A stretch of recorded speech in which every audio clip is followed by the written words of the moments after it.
Madam గారు ఆవిడ ఇది ఒక ప్రభుత్వం యొక్క సంస్థ. వ్యవస్థలను గౌరవించకపోతే సమాజం తప్పుడు దారిలో పడుతుంది, అన్రెస్ట్ ఏర్పడుతుంది.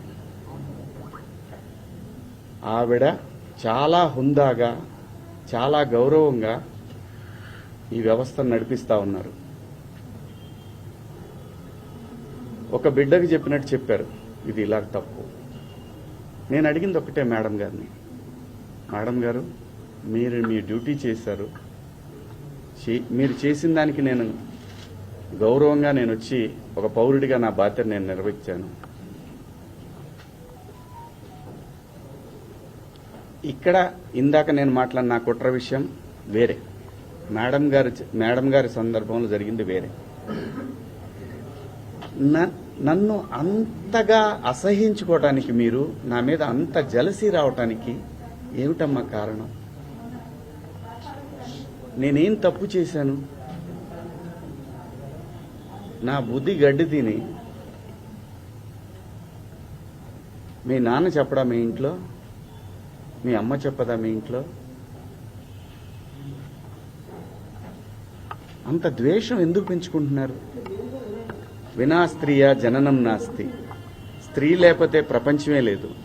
అసలు ఈ మానవాళ్లే లేదు. ఏ మగవాడు కూడా తన ఇంట్లో తన భార్య, తన బిడ్డ, తన అక్క చెల్లెళ్ళు, తన కుటుంబాలు ప్రతి ఒక్కడికి ఉంటాయి. ఇక్కడ ఎవరి మీద దాడి చేస్తున్నారని, ఆ డివిజన్ని తీసుకురావాలని ఎందుకు తహతహలాడిపోతా ఉన్నారు?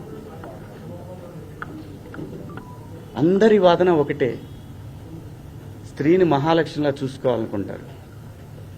ఎవరు బట్టలు ఎలా వేసుకుంటే నాకేంటమ్మా? మీరు ఎలాంటి బట్టలు వేసుకోవాలనేది మీ ఇష్టం. నేను ఒక తండ్రిలాగా నా దగ్గర హీరోయిన్లు అందరూ కూడా నాకు తండ్రిలాగా నేను పాత్రలు చేస్తున్నాను కాబట్టి నా బిడ్డలకు చెప్పినట్టు చెప్పానే కానీ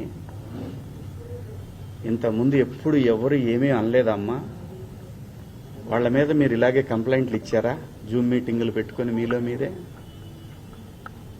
ఏమ్మా పేర్లు పెట్టి అనగలను నేను, కానీ మీరు ఇబ్బంది పడకూడదు.